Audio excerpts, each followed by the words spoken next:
Today, I will be talking about relational trauma and happiness with Dr. Maureen Petersen from North Carolina, USA.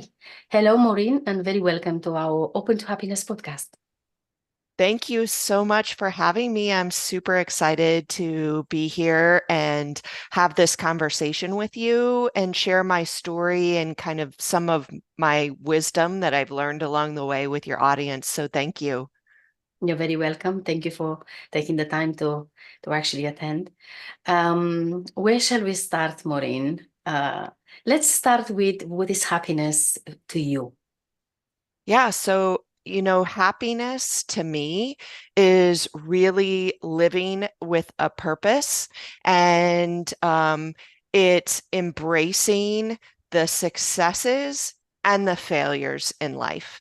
Um, I often talk about being presented with a challenge in life, and all of us, when we're living our lives, understand that challenges come quite often, and that's part of the human experience. But we really have two options when we're faced with a challenge: either the option to ignore it and allow life to happen to us, or embrace the challenge, figure out how it can be turned into a gift, and allow life to happen for us. And that figuring out how life can be our teacher on this journey is really where happiness lies. So beautiful. I love your answer. Yeah, for, for sure, life is a teacher.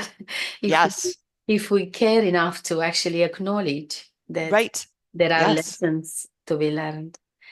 Thank you so much, Maureen. So, can you maybe share a little bit about your own relationship with happiness and maybe tell us a bit about yourself? How was your journey in life and how did you arrive at this point in time where you're doing this beautiful work? Yeah. So, I'll even turn the hands of time back to when I was a kid. And when I was a kid, I had two big dreams: the dream of being a mom and the dream of being a doctor. And I was very fortunate and was able to achieve both of those dreams. Fast forward to my third year of my pediatric residency. My second child was an infant at the time, and she was diagnosed with neuroblastoma, which is a type of pediatric cancer. And my world kind of came crashing down when that happened. I felt like the carpet was pulled out from under me. I knew what it meant to have that diagnosis because I had taken care of patients who had that same type of cancer. My daughter went through surgery, chemotherapy, kind of the whole works. And during that time, I went into a very dark place, being consumed with emotions such as fear and overwhelm and guilt.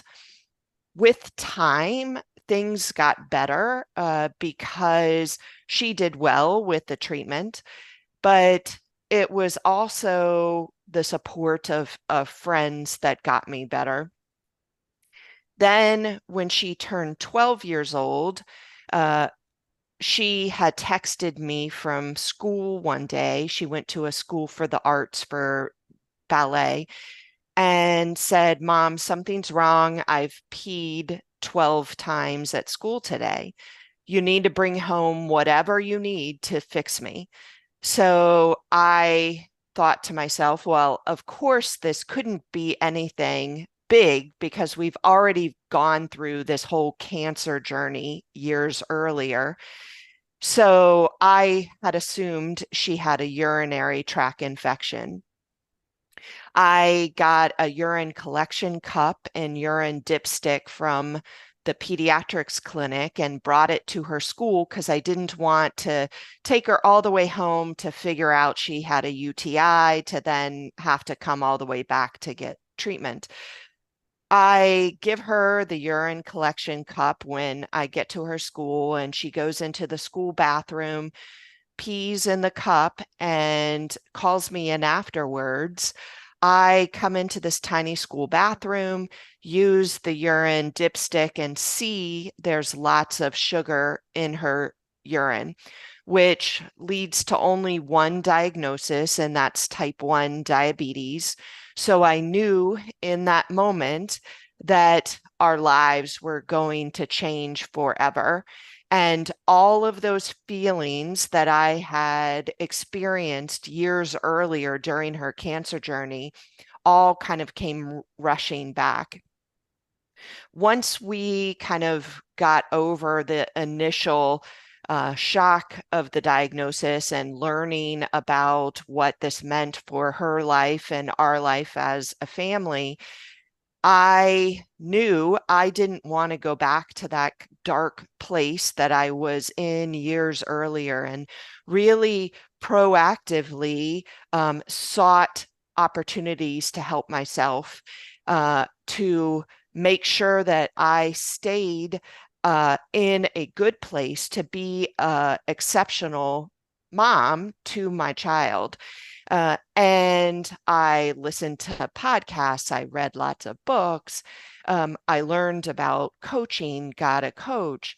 Uh, I understood the benefit of managing your mind and understood how important it is to be aware of thoughts that come across our mind on a very frequent basis.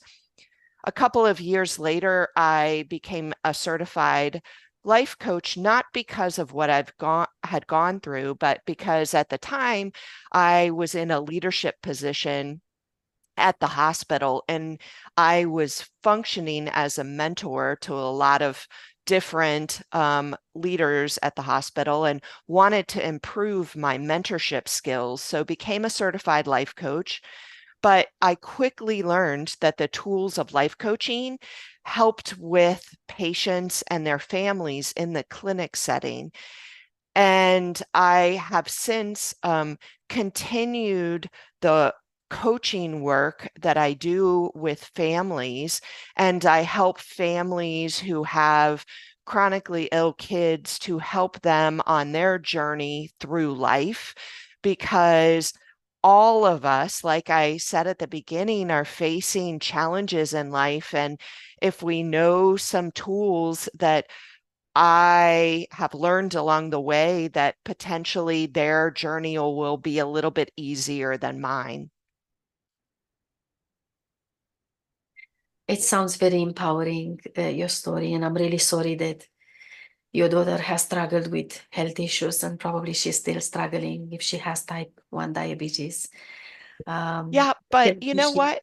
Like I will say, and I appreciate your sentiments, but I don't feel sorry for us. And it goes to the true belief that I hold that there is meaning in things that happen to us. And that those challenges that she has faced and that we have faced as a family have really made us a lot stronger and have given us a lot of opportunities to learn about how to deal with struggles in life. And don't get me wrong, I do not wish it upon my worst enemy to have a kid to go through cancer and to have someone diagnosed with type 1 diabetes, that it really impacts their health and their daily life. But it is a blessing. When I look back at it, I wouldn't change it for the world, because it has led me to where I am today. Mhm. Has there been happiness on your path up until fulfilling your dream of becoming a mom and being a doctor? And then how has that changed once becoming a mom and maybe struggling a little bit with some health issues with your child? Yeah, so, happiness has been there all along.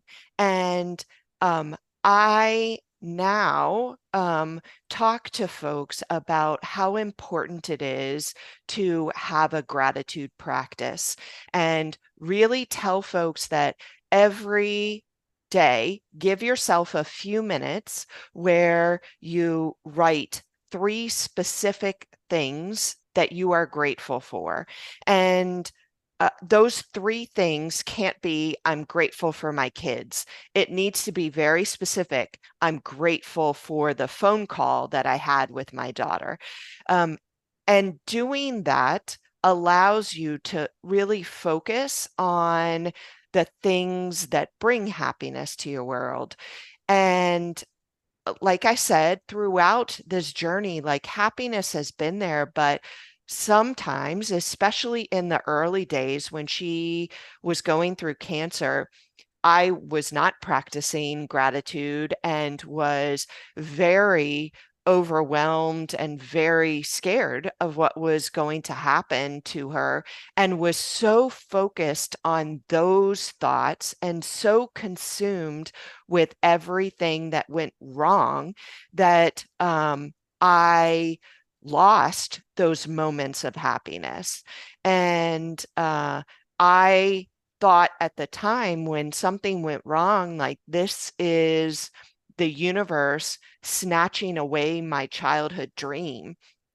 So the my wiser self now knows the importance of gratitude. And if I had to go back in time, like I said, I'd still want to go through that cancer journey with her, but I would do it differently and would focus on those moments that things were going well and train my brain to really find those beautiful moments during the day, even when going through big challenges. Yes, you talk about the power of resilience, and I know from my own Yes. experience that when you move through this cancer journey, which is very challenging, it's quite difficult to actually show gratitude to what is going on well in life because you're very much consumed by the treatment, by the side effects of the treatment, and the prospect of not getting well and not being cured and not surviving this really. And that's the story of many people around us. Yeah, definitely. And, I talk about that gratitude practice, not because it's something that I do daily now, which I do, but I talk about it from the scientific part of my brain that looks at the medical literature. And there is a lot of research that has gone on to demonstrate how much happier somebody can be by just taking a few moments to write down even simple things that they're grateful for. And you had said it's hard sometimes when going through that journey, and there is no doubt, but there's always things that we can find in our day that bring us joy. Just something simple like a hot cup of coffee or being able to see the sunshine. Those simple things, just writing them down really has great power to change the pathways in your brain to focus on good, positive things in your world. Yes, it goes back to the ambivalence of life, really, because nothing is just positive, nothing is completely negative. It's Right? about accepting all there is, Yeah. surrendering what is, and accepting that while some things go quite badly, quite wrong, Yeah. others are actually quite pleasant and could be appreciated. So gratitude, I don't think we are taught when we are little to practice gratitude and appreciation for life. I think this is something that we all discover at some point in life as we get through hardship and pain and probably start our spiritual journey and experience life beyond this physical world, beyond the ailment of this physical body, because life Yes. is much further than that. So I completely agree with you that gratitude is such an important tool in our in our life, and we could all make good use of it. And I'm pleased that it helped you and it helped the family to move through this time Yes. and um, arrive at this junction now.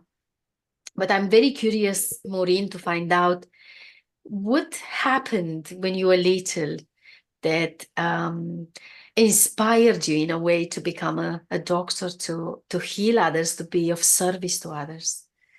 Oh, that's such a hard question. And I'm not sure that I could put my finger on like one moment.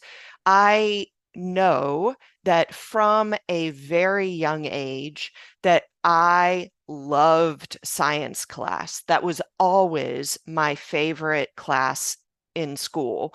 And I had this huge need to serve others. And that always came up in friendships and in the school setting.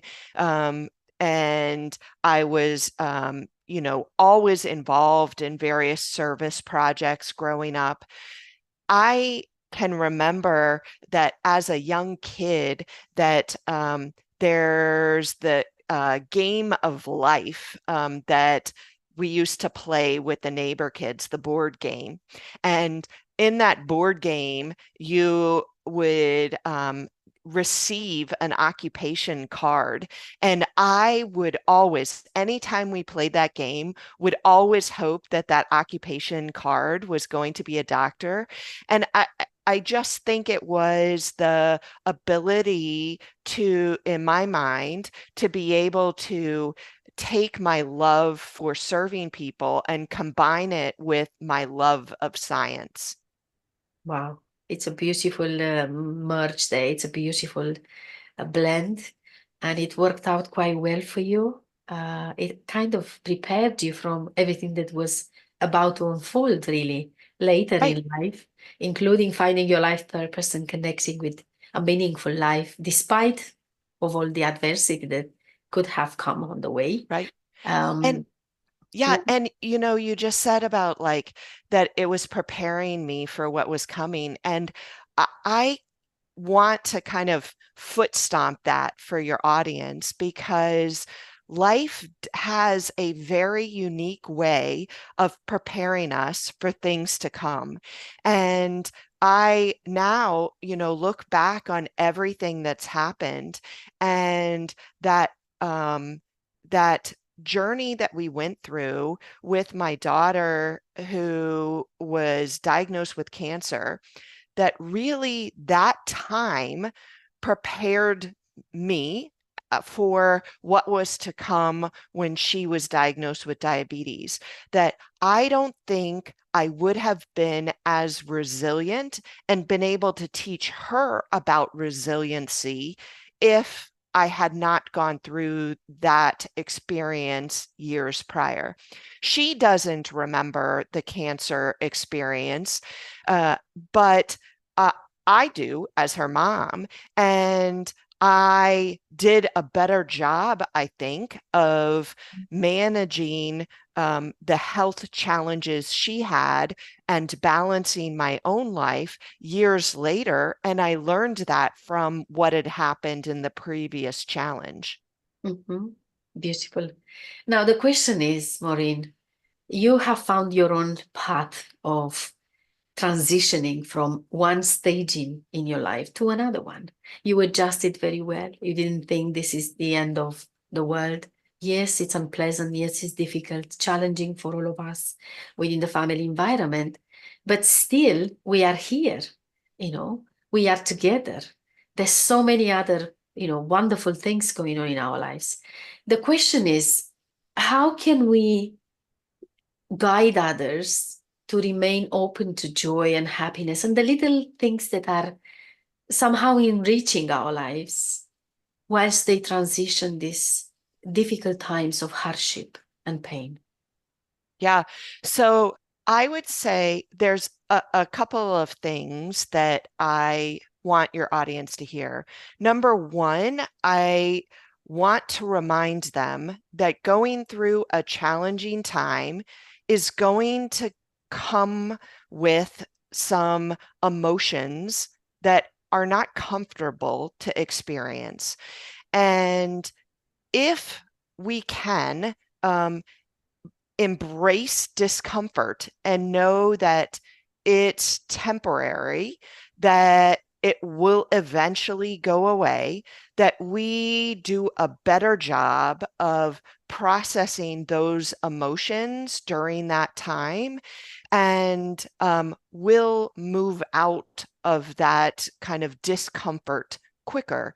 But no, it's okay to feel uncomfortable. That is normal. That we get into trouble when we think that we are the only ones who have ever experienced discomfort. So, experiencing discomfort is one thing that is very important. The um, the other thing that I want to remind them is that in moving through a challenging time, that it's important not to be consumed with negative emotions, but have them come along for the ride. And what I mean by that is, I just said that negative emotions or uncomfortable emotions are normal, but don't be swimming in a pool of negative emotions. Don't let them be holding on to the steering wheel of your car in this journey of life. Take those emotions, put them in the trunk of the car, and you hold on to the driver's steering wheel. Let them come along for the ride, but don't let them lead you through life. Emotions are there to give us information, and what information it's giving us is really awareness, but we have the ability to process those emotions and be aware of the thoughts that are generating those emotions. It's similar to somebody who takes their hand and puts it on a hot stove. We want that pain so that we pull our hand away from the stove. But what we don't want to happen is for somebody to just keep their hand on the stove and not remove their hand and just sit there in pain. And oftentimes we do that with emotions, is that we keep our hand on the stove without bringing awareness to why those emotions exist. The third thing I want to say about that is that in life, there are successes and there are failures in everything. And when people hear the word failure, we kind of cringe and feel weird that failure is a horrible thing. It's not. It is just data to tell us information to get us on a different path in life. Failure is equally important as a success. It's all just giving us information to go along on our journey in life. I love how you're um, sharing your insight around emotions, um, and how we respond to circumstances and challenges with different parts of our being, with our body, with our emotional soul, with our mind. And I feel that in a way you're describing your success story going through these challenges, through this hardship in life, in a very, very positive way. without feeling overwhelmed, although there could have been times potentially Oh, when definitely were really, times. really tough. Definitely times of being Yes, overwhelmed. yes, but you didn't allow those to actually knock you down. So this is where the art of living and the art of dealing with potentially traumatic experiences comes in. This is how everyone is engaging with their suffering, with their challenge in life in their own way. Because when we have people around us that go through cancer, obviously I've seen both of my parents going through that. I've been myself through that. And naturally around me, I'm surrounded by people that in my personal, social, professional life do struggle, whether Yes, it's a physical ailment or it's a mental challenge or an emotional, suffering. It's part of life. It's part of the transient nature of life. yes. And of course, in these relationships, we get traumatized. We have our own, it leaves an impact on us. Would you say that maybe being in relationships with dear people and having to be there with them, seeing them going through to really terrible illness or terrible challenges, would you say that that can have an impact on us, that can lead to a sense of relational trauma? Oh, definitely. That, especially for people like you and I who feel emotions so um, Profound. incredibly well, that we take on their emotional burden that they're personally going through. And so, yes, it absolutely has an impact on us. And one of the things that I will say too is, especially as a parent, seeing your child go through a health challenge, you really get consumed with their emotions, because your role as a parent is to keep them safe and keep them healthy. And when you're seeing them in pain, you feel that pain in your gut. And but the other folks that can be impacted by a health challenge in a family member are siblings. That I look at my kids. I have three kids total. My daughter is my middle child. And when she was an infant and going through cancer, my oldest was a 2-year old at the time. And it was without a doubt very challenging to have a 2-year old and an infant that required a lot of attention. And I did the best I could. I, I have given myself grace for that.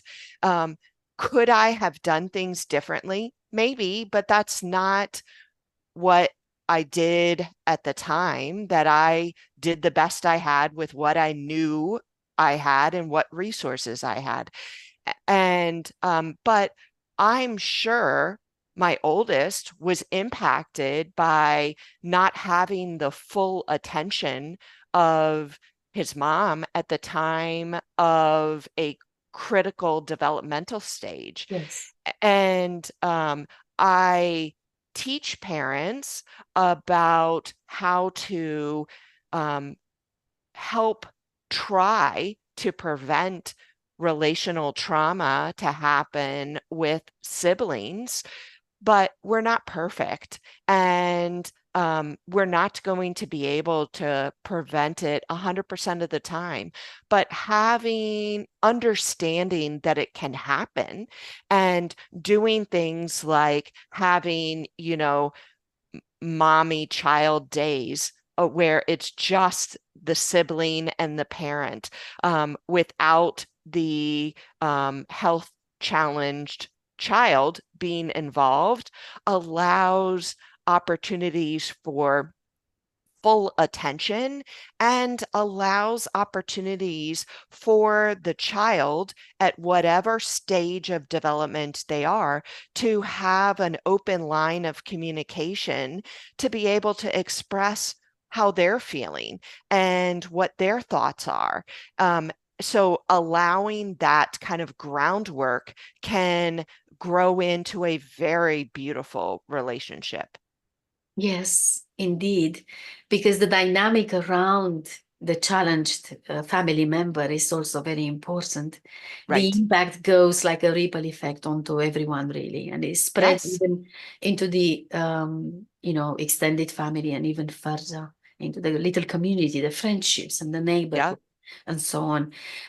I'd like you to maybe share a bit more about the work that you're doing right now, that comes out of your learnings. It's your post-traumatic growth in a way, Yeah. in a nutshell. So how are you helping parents that struggle with their children? And, what kind of results do you actually see? Yeah. So I work at doing one-on-one coaching with parents who have chronically ill children, and I help them to build resilience to help with decreasing their stress, managing their overwhelm, and really being able to lead a full life. I through you said about, this is kind of my post traumatic results. And as part of that journey, my children often asked, uh, tell us a story about when Kylie was sick as an infant, or tell us a story of when she got diagnosed with diabetes. So I decided I was going to write a book to document the stories so that my kids would have it for their kids and their kids' kids. Well, in the process of taking this idea of the book, I realized that our stories can help others who are on this journey in life. So the purpose of the book kind of transformed, and I wrote a book that included stories of my daughter, but also included stories of patients that I've helped to take care of. And each chapter is around a theme that includes tips that readers can apply in their life the day that they read the book. I will tell you, though, the book I thought was going to be written in a weekend. It wasn't, because it was an emotional path to actually sit down and put myself back into the shoes of my past self and relive all of these stories. When I finished the very last sentence in the book, I closed my laptop and I just started to cry because I realized how much healing had gone on for me personally by reliving and processing all of these emotions along the way. And so I'm a big believer in journaling because that's exactly kind of what I did by writing that book. But the book is available on Amazon. It's also available on my website with a workbook that is free that goes along with the book. And it has really helped families who are going through a journey with their children that is very challenging. Thank you so much. Can you share the name of the book? How is it Sure. called? Yep, the book is called Reclaiming Life, a guide for parents of chronically ill children. My author name is Maureen Michelle with one L. Okay, thank you. Because I imagine that whilst you were doing the journaling and you actually put everything, together, it's been a cathartic experience for you. It helped you not just to process, so to 100%. to release some of the emotions that you trapped into your body, mind, and soul. Perhaps you didn't have the time, you didn't have the space at the Right. time to actually go through them. And that's a beautiful way of celebrating the Yes. fruits of this experience, taking, all the positives that come out of this experience, which can be perceived as quite negative sometimes. And Yes. what in a nutshell, what is the learning at the end of the book? How do you conclude this journey that you've been through? The I would say the number one thing that I hope readers get through the book is that everything is going to be okay. That like I said at the beginning, life does happen for us. And those things that we experience in life that we find really difficult is part of the human experience. Life is going to be 50% good and 50% not good. And understanding that real happiness comes from fully embracing the good and fully embracing the discomfort of challenging experiences. If we lived a life that was all unicorns and rainbows, we would find it very boring because we wouldn't know anything different. So I don't look at a goal of having a life without discomfort. Discomfort is part of the journey and can really be our guide and our teacher sometimes. It can be indeed. So now towards the end, Maureen, um, perhaps you can talk a little bit about your best teachings to heal relational trauma and to live a happy and fulfilling life. Yeah, so I would say number one is self-care needs to be a priority. And, you had just made mention too about when I was going through this experience, maybe I didn't have time to sit down and write. And I want your listeners to hear that taking the time to do things like journaling on a regular basis is not a luxury that we should have in life. It really needs to be a priority. When we often hear about self-care, we think that we're talking about a day at the spa. And that I love a spa day, but that's not what I'm talking about. I'm talking about making a journaling a priority, or a minute or two to meditate and collect your thoughts, or writing down and participating in a gratitude practice every day. So self-care as a priority and necessity is very important. That's one. And the second thing I would say is finding community, that finding your people that understand what you are going through is really beneficial, because you can share experiences and share emotions and share tips and ask for help. Asking for help is a sign of strength. Um, the third thing that I would say is get help. That having a coach, or having a therapist, or having a psychiatrist, or having a friend who really understands you when you are vulnerable is really important when you're going through a challenging time.